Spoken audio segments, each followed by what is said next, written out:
toda esta ley que voy a desarrollar es necesario entender cada uno de los conceptos fundamentales que tiene la ley. Porque para poder desarrollar un ejercicio de impuesto sobre la renta o el cálculo de un impuesto sobre la renta es necesario conocer cada uno de estos conceptos fundamentales. Ahora bien, iniciemos entonces. Antes de comenzar a desarrollar toda esta ley del impuesto sobre la renta, de antemano quisiera decir lo siguiente, y quiero comenzar con una siguiente frase que fue la que desarrolló el científico Albert Einstein, que comienza con la definición de la locura.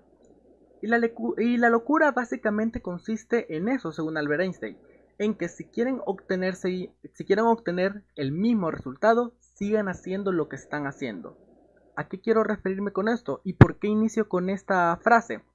Porque independientemente el contenido que yo les desarrolle o toda la información que yo les entregue en este video, de nada va a servir si no lo ponen en práctica o si no lo leen o si no están constantemente averiguando estos términos. Entonces, más allá de lo que yo les puedo entregar durante esta hora clase, tienen que poner parte de su esfuerzo para entender cada uno de los significados que están ahí. Ahora bien, quiero incentivarlos también un poco a la importancia que tiene el código tributario y por qué motivo es necesario que lo aprendan. No necesariamente hagan esto o entiendan los términos simplemente porque tienen una actividad o un examen, o simplemente porque tienen que pasar alguna actividad con tal de poder superar el curso, sino que los impuestos, y más que todo esta ley de la ley del impuesto sobre la renta, es una ley que van a tener que aplicarla constantemente toda su vida. Es algo que también inclusive Albert Einstein decía que las dos cosas seguras que tenemos en esta vida son la muerte y el pago de los impuestos. Y para demostrarles la importancia y para incentivarlos también a porque el motivo por el que deben aprenderse también el código tributario y también la ley del impuesto sobre la renta, qué mejor forma que mostrarles el pago del impuesto sobre la renta que yo realicé en este año. Solo para mostrarles el ejemplo. Como pueden ver ahorita, van a ver un ejemplo de la ley del impuesto sobre la renta, la declaración que yo hice en este año. Ahora bien, si ven en la foto que aparece en línea, que al final se hizo la declaración en línea, me tocaba pagar la cantidad de casi $155. Ahora bien, si ustedes llegan a aprender los conceptos que les voy a dar y logran aplicarlos en su día a día, van a poder hacer que de esa cantidad que yo tenía que pagar, al final terminé pagando 19 centavos.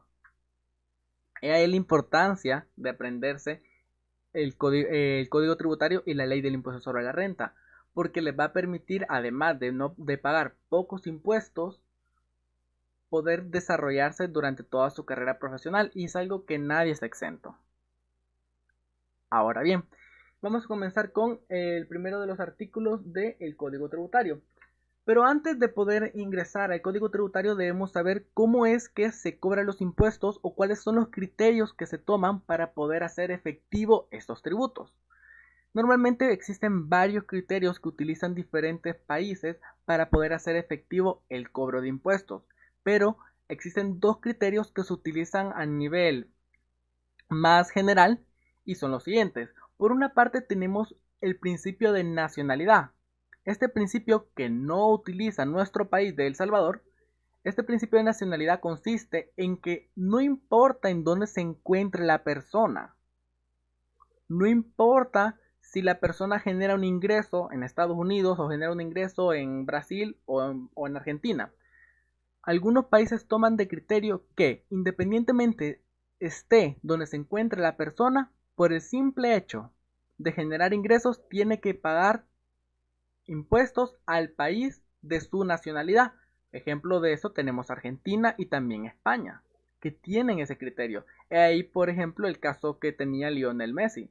En el caso de Messi también tenía conflictos por el pago de impuestos y fue una noticia que fue muy popular en su época, por el hecho que, si bien es cierto, él pagaba impuestos en España por estar jugando con el Fútbol Club Barcelona, pero era nacional de Argentina y Argentina también reclamaba el pago de impuestos.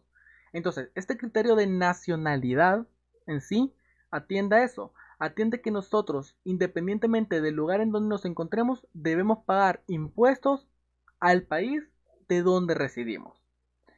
Y en el caso del siguiente principio, el principio de territorialidad, que es el principio que nosotros utilizamos y que se encuentra establecido en el artículo 16 del Código Tributario, nos establece que acá únicamente van a pagar impuestos aquellas personas, ciudadanos, que se encuentren dentro de la soberanía del país. Eso quiere decir que independientemente de la nacionalidad de la persona, si se encuentra dentro del país o dentro de la soberanía de El Salvador, tiene que pagar impuestos únicamente en El Salvador, nada más. Ahora bien, ya teniendo entendido cuáles son los criterios que se utilizan para pagar los impuestos, vamos a desarrollar el artículo 1. El artículo 1 lo que nos establece es el objeto de la ley, es decir, sobre qué versa este cuerpo normativo y en base a qué es que se cobra el impuesto. El artículo 1, la palabra más importante que debemos obtener de esta es que nos establece que se entiende por obtención de rentas todo aquello que nos genere un ingreso económico. Es decir, que este impuesto lo que ataca son los ingresos que nosotros percibimos.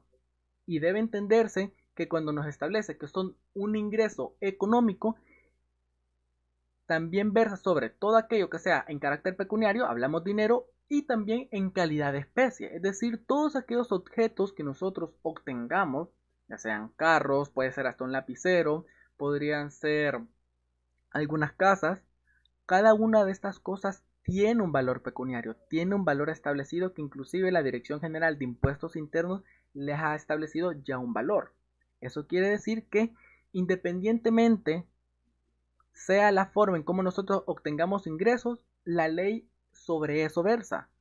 ¿Sobre qué? En la medida en que nosotros obtengamos ingresos económicos, sobre eso es que nosotros vamos a tener que pagar este impuesto. Ahora bien, para poder entender el artículo 1 debemos saber en qué consiste o cómo se desarrolla este pago de impuestos. Para poder entender eso vamos a hablar sobre la relación jurídico-tributaria. En el caso de la relación jurídico-tributaria nos establece que para que se pueda cobrar un tributo, llámese impuestos, llámese tasas, llámese contribuciones especiales, para que se pueda cobrar este tipo de tributos tiene que existir una relación jurídico-tributaria que se compone de tres elementos. Por una parte tenemos al sujeto pasivo, tenemos un hecho generador y tenemos un sujeto activo. ¿Quiénes van a ser los sujetos pasivos? Van a ser todas aquellas personas que se encuentren obligadas a la satisfacción de una obligación. Es decir, personas que están obligadas por ley a pagar impuestos. Por su parte, tenemos el hecho generador. El hecho generador viene siendo aquel verbo rector o aquella conducta descrita dentro de un cuerpo normativo que establece ciertos elementos y presupuestos en los cuales, si se cumplen, se tiene que pagar el impuesto. Técnicamente, el hecho generador se constituye casi igual a un verbo rector.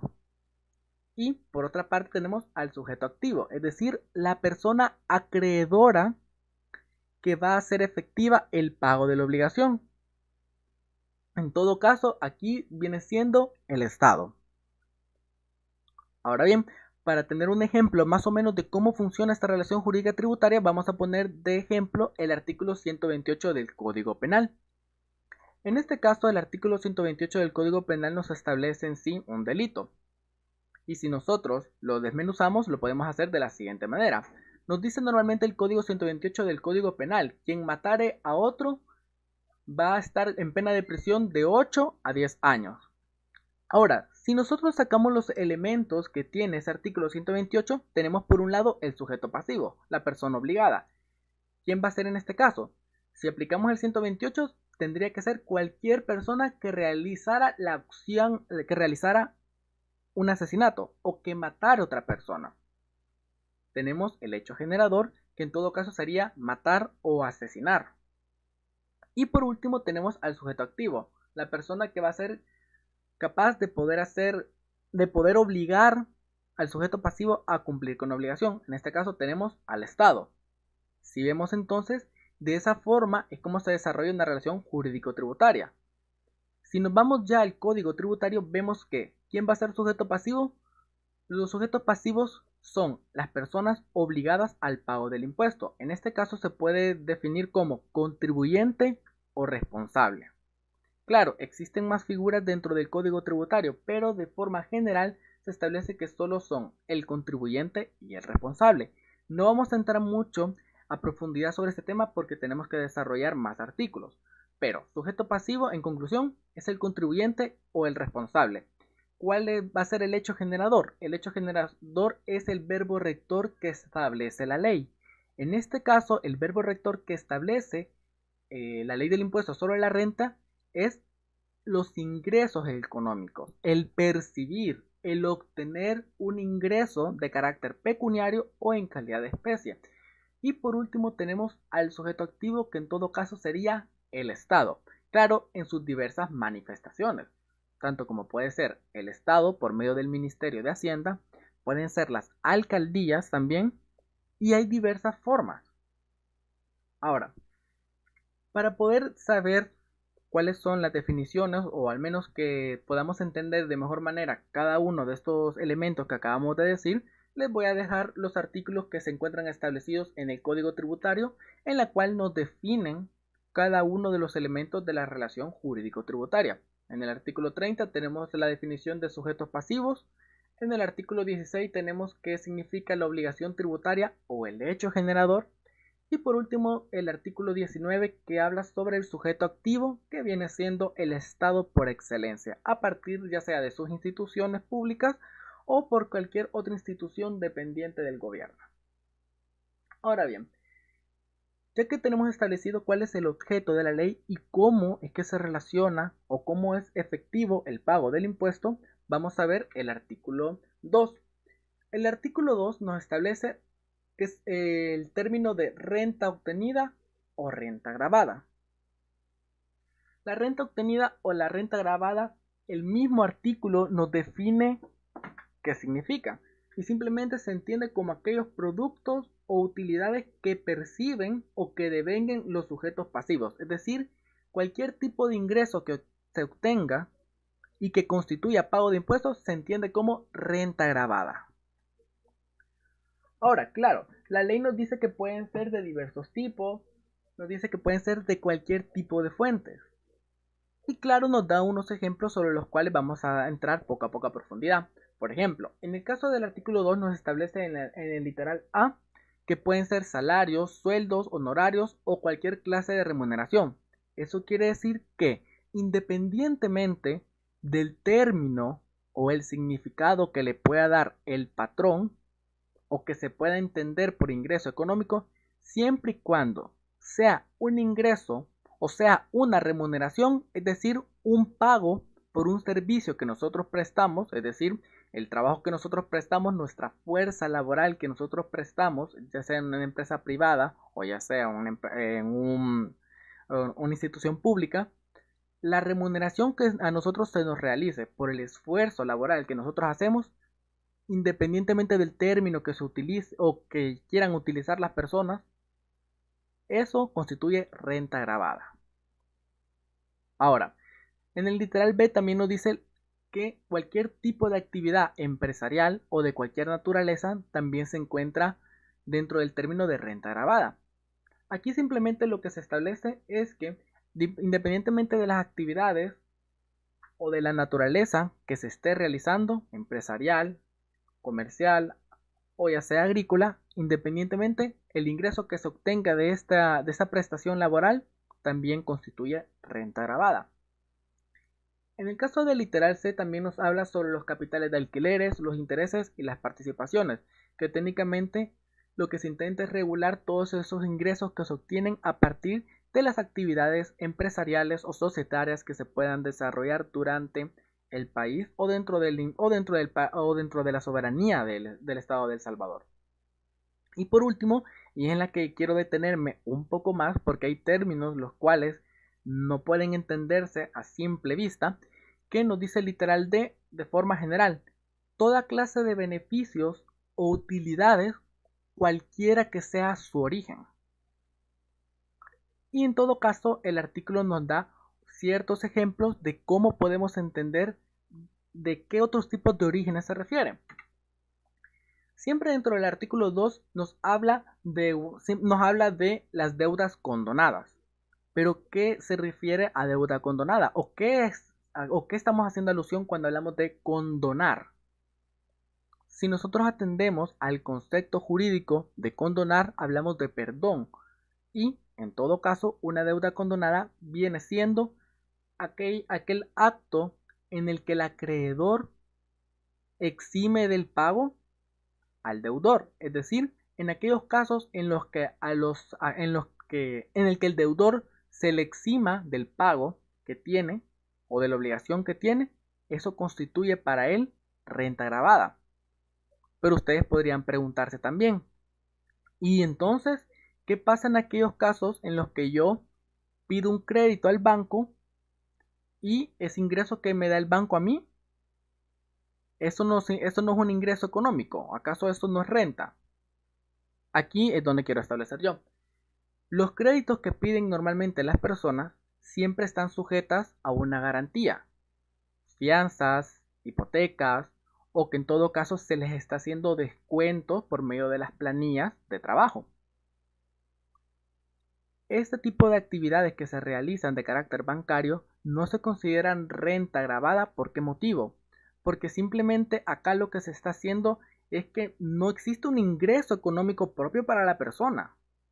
Si bien es cierto, ustedes podrían decir, si yo pido un crédito de $5,000, eso es un ingreso para mí.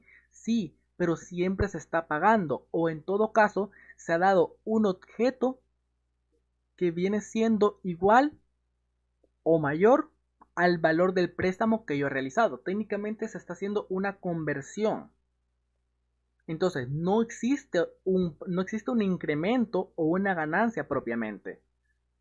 Lo único que se está haciendo es que se está dando una garantía. Por ejemplo, en el caso de una casa, lo único que he hecho es que la casa tiene el mismo valor, o el carro que yo he comprado va a tener el mismo valor que la cantidad que he pedido prestada.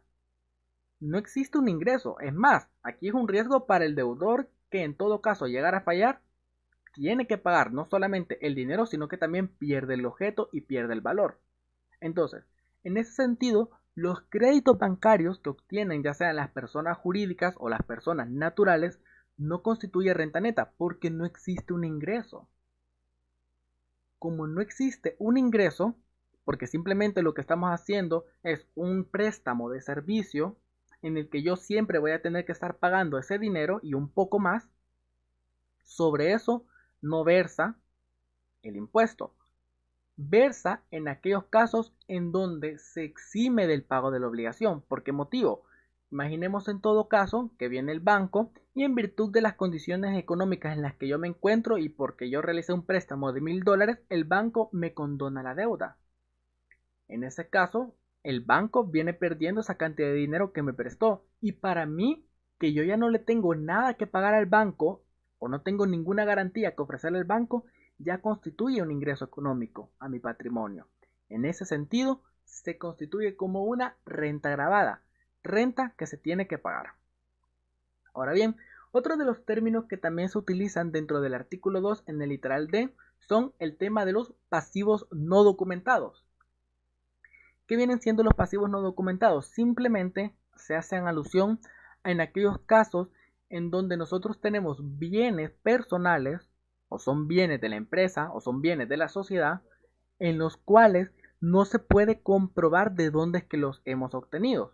Por eso he ahí su nombre, pasivos no documentados.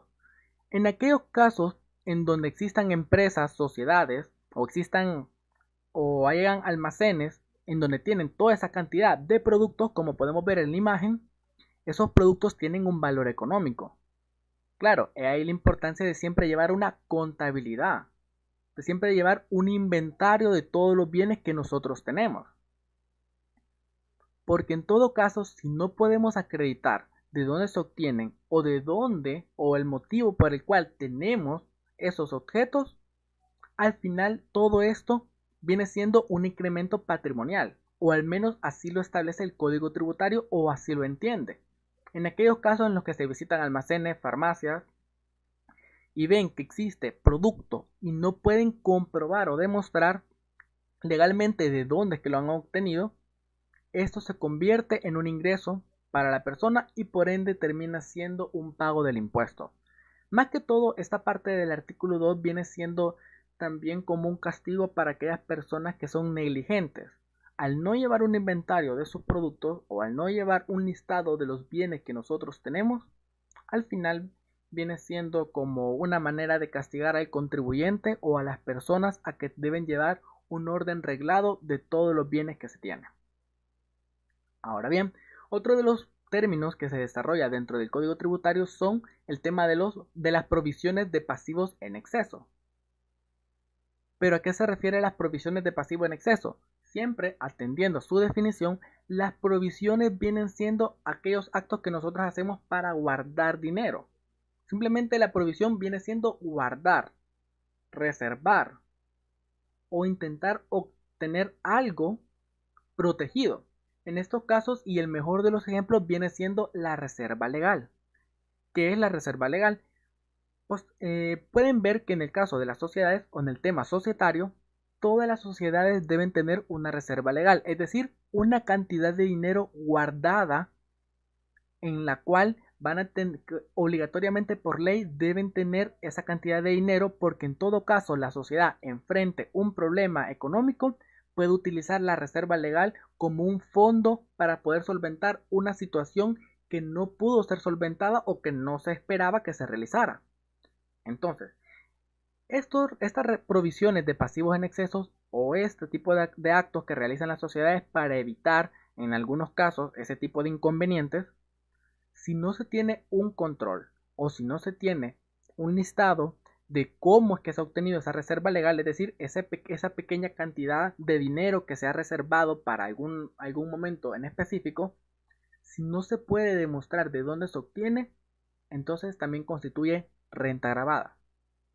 También viene siendo como una forma de castigar al contribuyente por la negligencia en la cual éste actúa. En ese sentido, es por ello que el Código Tributario, más allá de ser una ley de carácter formal en la que se busca también un ingreso por parte del Estado, también viene siendo como una ley que obliga a los contribuyentes o a las personas a tener un orden en todas sus actividades empresariales. Bien, continuando, vamos a hablar sobre el artículo 3 o hablamos de la renta excluida. ¿Qué pasa en los casos de la renta excluida? ¿O qué es renta excluida? Podemos definir la renta excluida como aquellos actos o actividades en donde se verifica el hecho generador, pero el legislador exime del pago del impuesto. ¿A qué viene haciendo alusión? En el caso de los supuestos que se establecen en el artículo 3 del Código Tributario, en estos casos sí se verifica el hecho generador.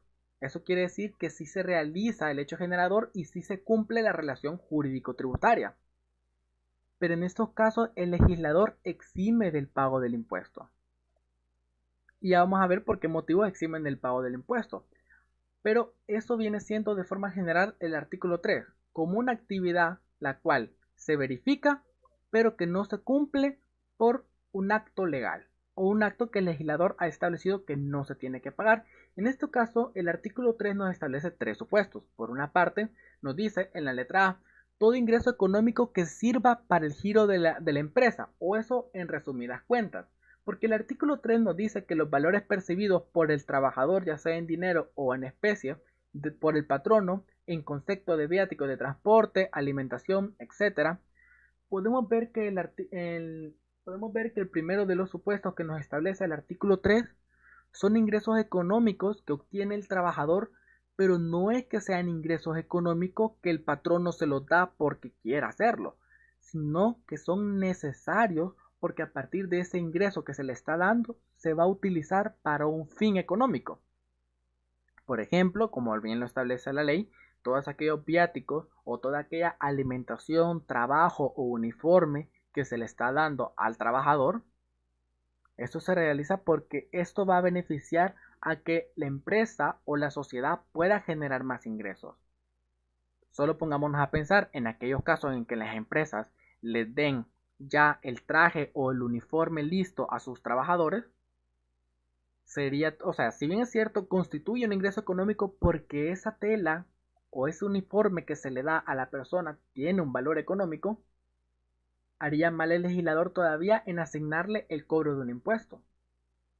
Entonces, en conclusión, en el primero de los supuestos que nos establece el artículo 3 del Código Tributario, acá simplemente se exime todos aquellos ingresos económicos que se perciban, pero que sean necesarios para el giro de la empresa. Es decir, que sean necesarios para poder hacer funcionar la empresa, que obtenga más ingresos económicos.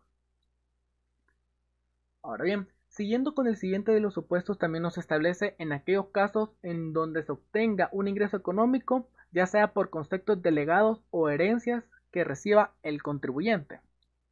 ¿A qué se refiere esto? Independientemente sea cual sea la persona que nosotros nos deje una herencia o un legado, esto se exime del pago del impuesto. Independientemente sea una persona en Suiza, una persona en Costa Rica, una persona en Brasil, que por algún acto de humanidad nos quiera dejar una herencia o nos quiera legar un objeto, esto se exime del pago del impuesto. Y es más que obvio, porque la actividad del ingreso que se obtiene, no, la forma en cómo se ha obtenido toda esta cantidad de bienes, viene de un acto de la muerte de una persona. Entonces, todavía haría mal el legislador en que, a partir del fallecimiento de una persona y de las herencias o los legados que pueda dejar, todavía quiera cobrar. Entonces, por ese motivo, en el caso de los legados o las herencias, todo este tipo de actividades también se excluyen del pago de los impuestos. Ahí, por ejemplo, ustedes tal vez puedan entender el motivo por qué en algunos casos algunos funcionarios públicos o algunos multimillonarios o algunas personas que tienen muchísimo dinero, cuando van a verificar de dónde es que han obtenido ese dinero, si es que lo han obtenido de forma lícita o de forma legal, algunas personas dicen, ah, sí, es que me lo heredó algún tío, me lo heredó un familiar. Por ese motivo es que por eso el Estado a veces no le cobra a algunos millonarios o no le cobra o no cobra impuestos a algunos funcionarios públicos, porque ellos pueden justificar que todo ese tipo de ingresos que no han tenido ha sido por la muerte de un familiar. En ese sentido, se excluyen del pago del impuesto. Ahora bien, en el caso del literal C, nos establece que, de forma general, cualquier donación que se realice es renta gravada, cualquier donación. Eso quiere decir que en aquellos casos, más que todo viene siendo en políticas electorales, en los que nos regalan lapiceros, nos regalan comida, nos regalan, en algunos casos hasta escobas, ustedes podrían verlo insignificante, pero si recordamos el artículo 1, la ley nos establece que independientemente del tipo de ingreso, ya sea en calidad económica, o es decir, pecuniaria o en especie, constituye un ingreso.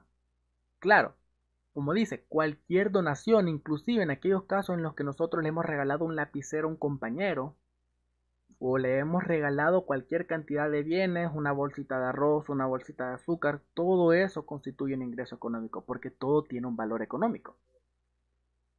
Ahora bien, el artículo 3 dice, cualquier donación salvo que se realice en trascendientes, es decir, pueden ser los padres, o pueden ser los abuelos, o entre descendientes dentro del segundo grado de consanguinidad. Cuando dice dentro del segundo grado de consanguinidad, no se hace alusión que únicamente solo se atiende el segundo grado de consanguinidad, sino que también va inmerso el primer grado de consanguinidad. El límite es hasta el segundo grado. Eso quiere decir que en todo caso, nuestros padres, abuelos, o en todo caso nuestros hijos o nuestros hermanos, como están dentro del segundo grado de consanguinidad, en este caso este tipo de donaciones se excluye del pago del impuesto sobre la renta.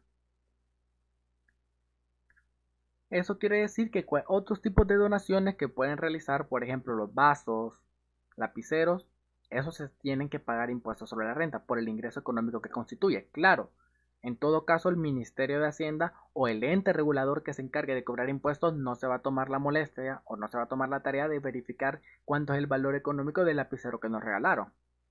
En ese sentido, al menos el Estado tiene sus propias condiciones en las cuales se establece en qué momento cobrar o de qué forma cobrar.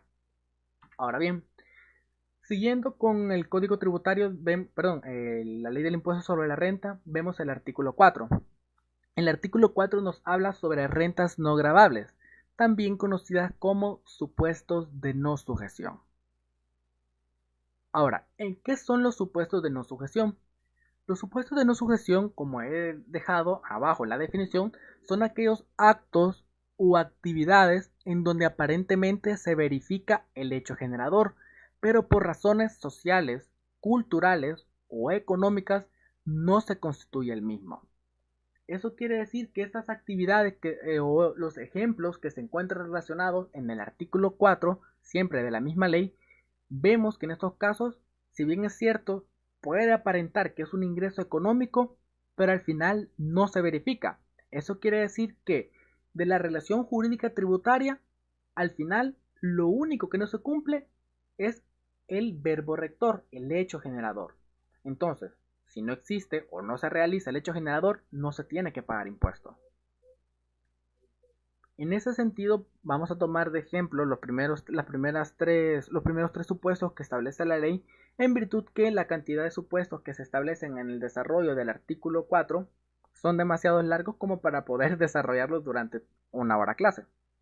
Ahora, como podemos ver, los primeros son, por ejemplo, en el literal A, el literal 1 nos dice aquellos que por decretos legislativos provenientes de contratos por el órgano legislativo se realicen decretos. De las personas que han sufrido por ese tipo de lluvias o desastres naturales, en estos casos lo que hace el Estado es que contrata a otras empresas privadas para que puedan realizar ese tipo de actividades como agarrar bienes, víveres, alimentos.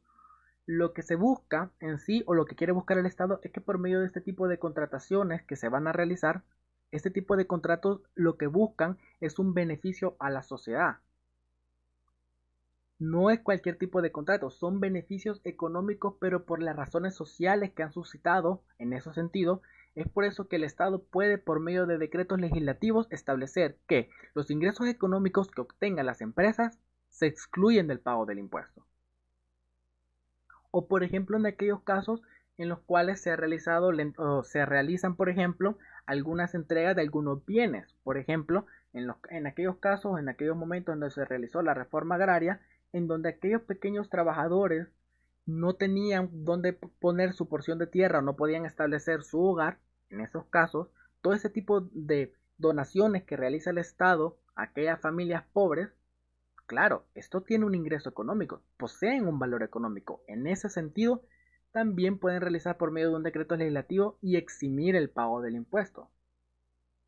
Es por ese motivo que se establece que por razones sociales o culturales no se constituye el impuesto. En el segundo de los supuestos nos establece las misiones oficiales, que vienen siendo por medio de los diplomáticos de gobierno de otros países, en los cuales vienen y se establecen dentro de un determinado país. En esos casos también se excluye del pago del impuesto. ¿Por qué motivo? Porque los ingresos que se le dan a esas personas para que realicen ese tipo de misiones oficiales y que establezcan relaciones diplomáticas, este tipo de actividades que se realizan lo que buscan es una mejor relación entre países. Sería muy tonto o todavía sería muy lamentable que todavía por ese tipo de actividad se cobre impuestos. Y tenemos por último de los ejemplos que vamos a utilizar en el caso de las indemnizaciones. En el caso de las indemnizaciones en que se realicen ya sea por muerte o ya sea por accidente, claro, en este sentido, si una persona fallece o si una persona pierde parte de su cuerpo, no hay una forma de cómo recuperar ese daño. La única forma en la cual se puede realizar ese resarcir el daño que se ha cometido es únicamente por el dinero. Entonces, en el caso de indemnizaciones, haría mal el legislador que por la muerte de un familiar o que por culpa de, ya sea por el patrono o algún accidente del trabajador pierde un brazo, todavía se le pague para que pueda salir al hospital y de paso tiene que ir a pagar impuestos. Entonces, este tipo de actividades por la razón en la cual se ha desarrollado este tipo de eventos también se excluyen del pago del impuesto. Ahora bien, dejando de lado toda la cantidad de supuestos que nos establece el artículo 4, que vienen siendo 15 supuestos, en todo caso, vamos a seguir con el artículo 5, que vienen siendo los sujetos pasivos. En el caso de los sujetos pasivos, estamos haciendo alusión a aquellas personas que se encuentran obligadas al pago de los impuestos. El artículo 5 nos establece en 4 literales cuáles son las personas obligadas a pagar el impuesto. En este caso nos establece a las personas naturales o jurídicas domiciliadas o no en el país, las sucesiones o los fideicomisos, los artistas, deportistas, y otro tipo de serie de personas que establece también el literal C, y el literal D nos establece las sociedades irregulares o de hecho y la unión de personas. En el caso del literal A no nos vamos a detener mucho porque este se puede entender tan solo por su simple lectura, es decir, que en el caso de las personas naturales o jurídicas domiciliadas o no en el país pagan impuestos. De eso no hay ningún problema. Ahora bien, ¿qué pasa en el caso de las sucesiones y de los fideicomisos? Veamos. En el caso de las sucesiones, ¿qué pasa en estos casos? Si nosotros vemos, las sucesiones no son una persona jurídica, tampoco son una persona natural. Entonces, ¿qué son? En el caso de las sucesiones son simplemente entes abstractos. Son entes abstractos que la ley les da un término o una definición. En esos casos, dentro de la masa sucesorial que se ha dejado y que se mantiene en el aire hasta que exista un nuevo heredero o un legatario, en esos casos, esa masa patrimonial también se encuentra sujeta al pago de impuestos. ¿En qué casos? Por ejemplo, si nosotros entendemos que una persona que tenía una empresa o que era dueña de una empresa fallece, la empresa siempre va a seguir generando ingresos económicos, a pesar que no se encuentre la persona viva. En esos casos, ¿cómo se puede pagar el impuesto? Simple, mientras no exista un heredero o un legatario que reclame esa masa patrimonial o ese ente abstracto, por medio de un curador de bienes o por medio de un curador ad litem, se tienen que pagar los impuestos. En ese sentido, podemos ver que la ley del impuesto sobre la renta no solamente abarca o no solamente se aplica a personas físicas o a personas naturales o a personas de carácter jurídico, sino que se aplica de forma general, es decir, también a entes abstractos. Ahora bien, entendido el tema de las sucesiones, también tenemos el tema de los fideicomisos. Para poder entender qué es un fideicomiso, vamos a desarrollar cada una de las figuras del fideicomiso. El fideicomiso es un contrato.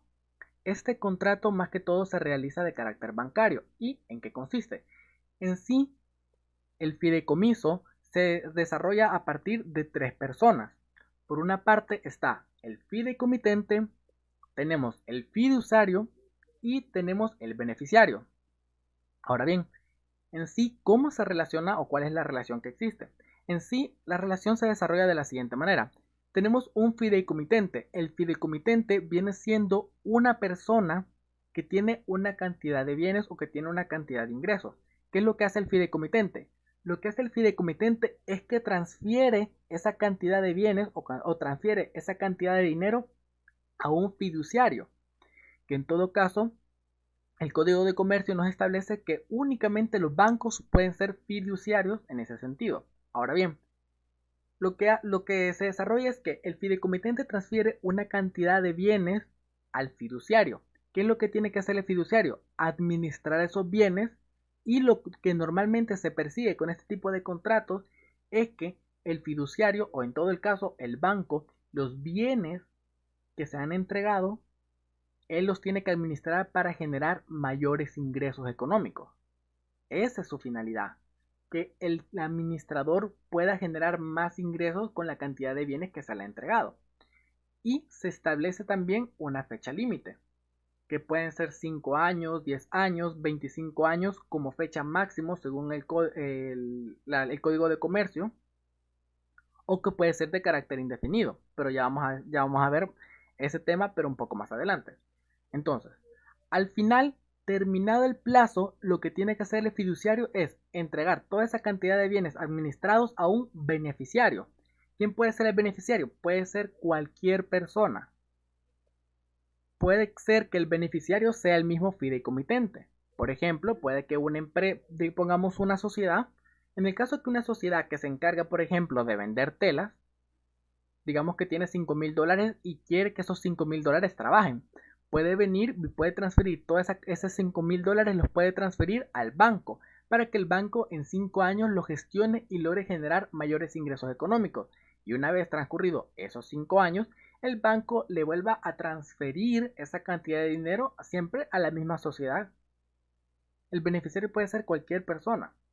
En algunos casos lo que se realiza es que algunos padres de familia, por ejemplo, algunos padres que tal vez sufren de alguna enfermedad y saben que no van a poder ver cómo su hijo crece, lo que hacen es que hacen fideicomisos, transfieren esa cantidad de dinero a un banco para que en el plazo de 10 años o 15 años, cuando ellos ya están muy seguros que no van a poder llegar a esa cantidad de tiempo, le transfieran esa cantidad de bienes al beneficiario, es decir, pueden ser sus hijos. Y también se puede ser de que dentro de todo este círculo del fideicomiso, también el beneficiario pueden ser algunas instituciones, por ejemplo, pueden ser hospitales. El mejor ejemplo que podemos tomar en esta relación es el Hospital Benjamín Bloom que nosotros tenemos acá en El Salvador. El Hospital Benjamín Bloom nació por medio de un fideicomiso que actualmente se mantiene. Porque como les he dicho, la fecha máxima para poder establecer un fideicomiso es de 25 años, pero en todo caso la ley nos establece que cuando se realice por un acto, y este acto lo que busca es un acto benéfico, puede ser de por vida. Ahora bien, toda esta figura que les acabo de explicar, y como podemos ver en medio existen esa cantidad de bienes, a esos bienes se le llaman bienes fideicomitidos. Todo este contrato que les acabo de establecer se llama fideicomiso. Ahora bien, como podemos ver y si entendemos la relación que se ha estado desarrollando, la cantidad de bienes que transfiere el fideicomitente al fiduciario, el fiduciario lo administra para generar más ingresos económicos con ese dinero que se le ha dado. Entonces, los ingresos que se verifiquen y que se realicen dentro del fideicomiso, también se tiene que pagar impuestos sobre ellos. ¿Y quién los va a pagar? En este caso tiene que ser el banco. El banco tiene que pagar impuestos sobre todos los fideicomisos, los cuales él administra. Y ahí tenemos la figura del fideicomiso. Ahora bien, el siguiente literal nos establece en el caso de los artistas, deportistas, sociedades nulas o irregulares o unión de personas. Cuando se hace relación en el caso de los artistas, de los deportistas o similares, etcétera, hacemos alusión a aquellas personas que vienen para dar conciertos, para dar teatros, para dar shows, etcétera. Todo este tipo de actividades que se pueden realizar también te tienen que pagar impuesto y tiene que pagar impuesto la persona que viene a realizar esta actividad. Claro, solo en aquellos casos en los cuales la persona que viene aquí al país establece, ya sea por medio de por medio de un decreto legislativo, se establece que la cantidad de ingresos que se van a tomar van a ser únicamente para un beneficio social, por ejemplo, en aquellos casos que se verifica por medio de algunas donaciones o por ejemplo en el caso de la Teletón, ese tipo de actividades que se realizan y que traen algunos cantantes de otros países, ese tipo de actividades, dependiendo si el órgano legislativo o la asamblea legislativa establece por un decreto que no va a tener que pagar impuestos, pues no se podría pagar impuestos. Ahí va a depender de la forma en cómo se realiza. Y por otro lado tenemos en el caso de las sociedades nulas o irregulares. ¿Qué es una sociedad nula o qué es una sociedad irregular? En el caso de la sociedad nula son aquellas sociedades que no cumplen los requisitos para poder establecerse. Son sociedades que todavía no tienen una personalidad jurídica, no tienen esa personalidad. Como no tienen la personalidad, entonces es una sociedad nula. Ahora bien, diferentes son las sociedades irregulares. En el caso de las sociedades irregulares, estamos hablando de sociedades que lograron constituirse sin ningún problema, es decir, lograron llegar a la vida jurídica, pero que por algún motivo o razón, en estos casos, la sociedad pierde uno de esos requisitos. Por ejemplo, en el caso de para poder establecerse una sociedad, se requieren de 2 socios mínimo. Pero ¿qué pasa si durante todo ese camino de la sociedad uno de los socios muere? la sociedad pasa de estar legítimamente dentro de la ley a ser una sociedad irregular, es decir, tuvo su momento en su vida jurídica, pero lastimosamente pierde uno de los requisitos. Ahora, este tipo de sociedades nulas o irregulares, si bien es cierto, algunas actividades el Código de Comercio se las limita, pero el mismo Código de Comercio establece en el artículo 348 que las sociedades nulas o irregulares únicamente van a tener personalidad jurídica en aquello que les perjudique, es decir, en los casos de crédito y en el pago de impuestos. Este tipo de sociedades, independientemente, aunque no tengan personalidad jurídica para poder realizar ciertos contratos o actividades, pero la ley establece que solo los que les perjudiquen van a tener esa personalidad jurídica. Y por último tenemos a la unión de personas.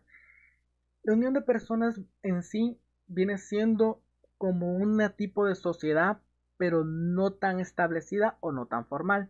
Normalmente las personas cuando quieren constituir un conjunto o quieren establecerse para poder formar actividades económicas, como podemos ver, la cantidad límite para poder establecer una sociedad es de $2,000. Y hay personas que no pueden reunir $2,000. Entonces, ¿qué es lo que hacen?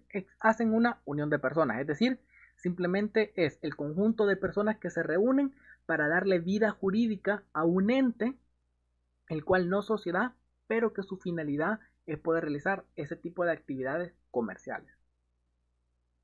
Y como su nombre lo indica, la unión de personas, este tipo de uniones que se realizan también tienen que pagar impuestos.